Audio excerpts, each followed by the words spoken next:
Hey, this is Brent from Wolf on Wall Street Trade with a market update for the week ending February 1st, 2019. It is Super Bowl weekend, so hopefully this is going to be short. The theme of this video is kind of separating the noise from the signal. So this is a daily chart of the S&P 500 with a couple moving averages, 50-day, 100-day, and 200-day. And we'll come back and look at some of the larger price trends underway. But I want to kind of pick up where we left off last weekend. Coming into this prior week, which was the heaviest week for reported earnings so far in this earnings season, and more importantly, the Federal Reserve FOMC meeting on Wednesday. So one of the things I pointed out early in the week was that the market has gone into kind of an indecisive sideways mode. Now, the S&P is up 1.57% for the week, but if we go back and look at a intraday chart, I'm going to show you like a 60-minute chart so we can get a little bit more of a feel. Earnings season's really not moving the needle at all for the market and kind of creating some noise. Here's a 60-minute chart of the S&P 500, and looking at it this way, it reveals a little bit more of the price trend, which is this counter trend rally that is in an ascending wedge and started to fall out of that over the last couple weeks and started to trade sideways. So what I have here is the S&P backed up right just before the FOMC announcement at 2 p.m.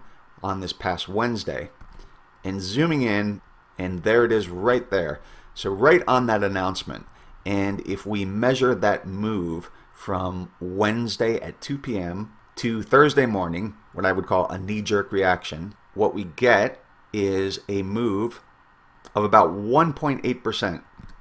And then the market finishes up the week on Friday kind of going sideways. The S&P was up 1.57% on the week. It was up 1.55% Wednesday alone. That is the FOMC reaction. So if you take out the FOMC reaction, this market is going sideways. Now that's not to say that the FOMC, the Fed, is not important. It's probably the most important thing that happened this week, and it's the only thing that moved the market. In terms of trends, we have some interesting things going on. This is the Nasdaq Composite. So remember, it fell out of this downtrend, which was a very, very oversold thing to do. And now it has rallied back up to this declining trend line.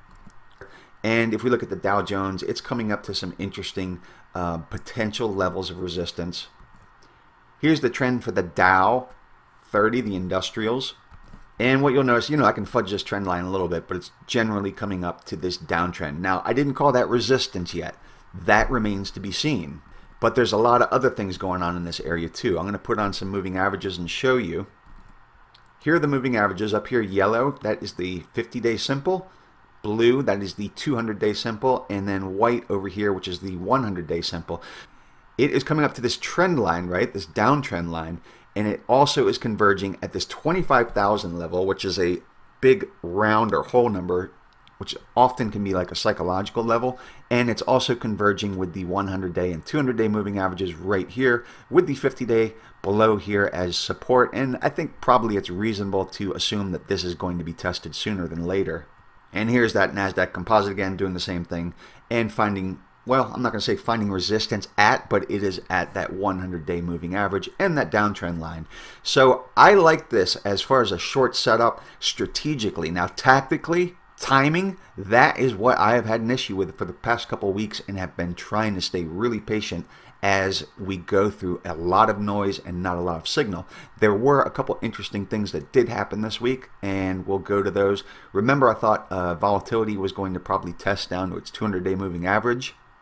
And here's VIX. So what did it do? It came right down and actually closed a little bit below that 200-day moving average on Friday. So in terms of S&P sectors, there were a couple of interesting weak areas this week, and one was financial sector. That's XLF right here.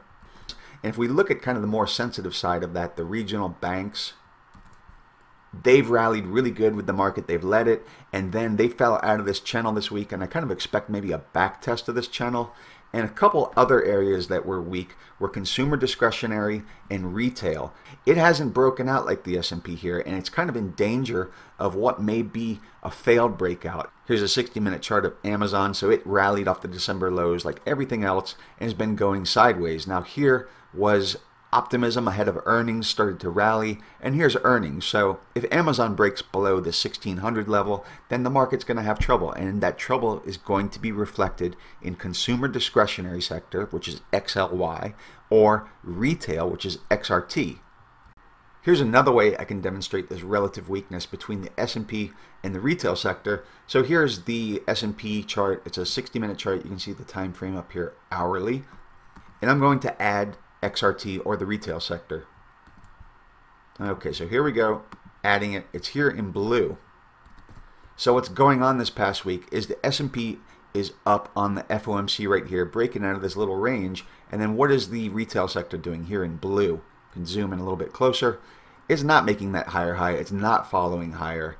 Okay, and that's the same thing that happened over here on December 3rd, but it happened with a lot more sectors than just retail. Or in fact, if we look at a bigger picture perspective here, it's the same thing that happened here in September. Retail was not confirming. Right here again, December 3rd, not confirming. So I'll show you what this looks like. Let me take off these trend lines. It looks like this. Lack of confirmation. Lack of confirmation. So far, early on, lack of confirmation.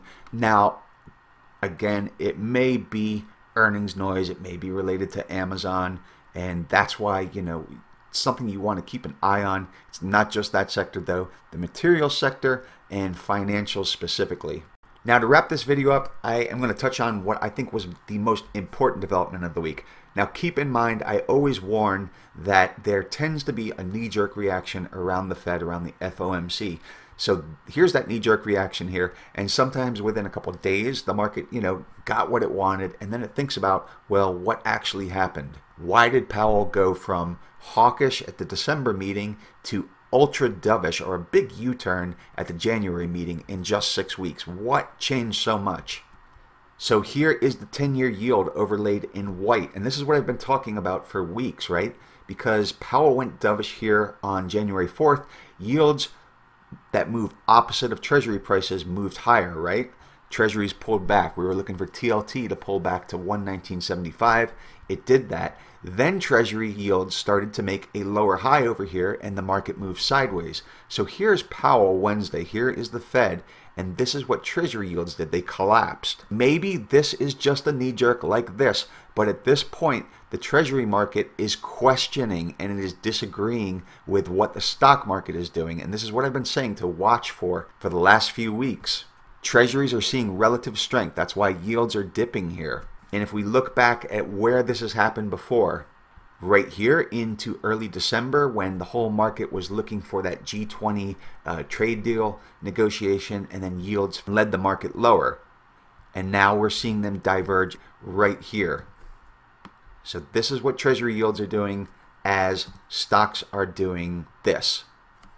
My quick take, my hot take on that is that the market got what it wanted again from Powell, rallied here on Powell dovish, rallied here on Powell dovish, but the bond market this time is a little bit more suspicious and is saying, wait a minute, what does he know that we don't know? Why did he change his opinion so quickly in 6 weeks from very hawkish to very dovish? This turn means that there's more money starting to go into treasuries, and that sucks liquidity out of stocks. And that is what we've been talking about for most of this rally, is that it has been very driven by liquidity. So on a week, the S&P was up 1.5%. The 10-year yield was down 6 basis points. So you have a pretty big divergence going on. The equivalent of, using my back of the napkin calculation, the S&P down 3%. That's a big disagreement between treasuries and stocks heading into this next week. So I'm going to leave it there, and we will pick it up on Monday.